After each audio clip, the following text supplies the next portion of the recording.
ভারতে ইলিশ উপহার হিসেবে যাচ্ছে না, রপ্তানি হচ্ছে বলে জানান পরিবেশ উপদেষ্টা সৈয়দা রিজওয়ানা হাসান। সোমবার নোয়াখালীর কোম্পানীগঞ্জ উপজেলায় বন্যার সময় জোয়ারের তোড়ে ভেঙে যাওয়া মুসাপুর রেগুলেটর পরিদর্শনে গিয়ে সাংবাদিকদের প্রশ্নের জবাবে তিনি একথা বলেন। উপদেষ্টা আরও জানান, বৈষম্য বিরোধী ছাত্র আন্দোলনের সময় কিন্তু ভারত থেকেও সমর্থন এসেছে। আর ছোট ছোট বিষয়ের কারণে প্রতিবেশী দেশের সাথে আলোচনার পথ বন্ধ হোক, এটি সরকার চায় না বলেও মন্তব্য করেন তিনি।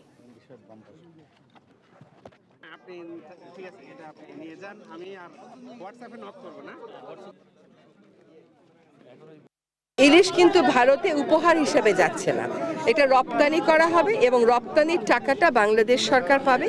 সেটা খুব ছোট করে দেখার মতন টাকা না। যেটা বিবেচনায় এসছে সরকারে সেটা হচ্ছে যারা এই ইলিশটা চাচ্ছেন তারাও কিন্তু এই বৈষম্য বিরোধী ছাত্র আন্দোলনে ওই পারে থেকে অনেক সমর্থন দিয়েছেন, সেটা আমরা সকলে দেখেছি।